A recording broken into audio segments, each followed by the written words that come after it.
All right, guys, just want to do a little quick concept check on how to exit a trade or price targets.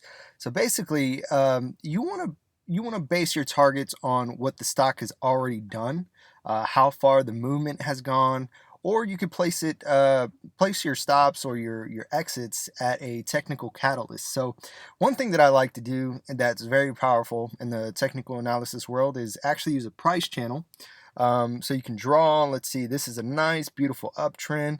We'll draw the bottom channel there, and then we'll draw the top channel here. And this is a little subjective because I'm the one drawing them, right? But basically, it kind of gives you a visual.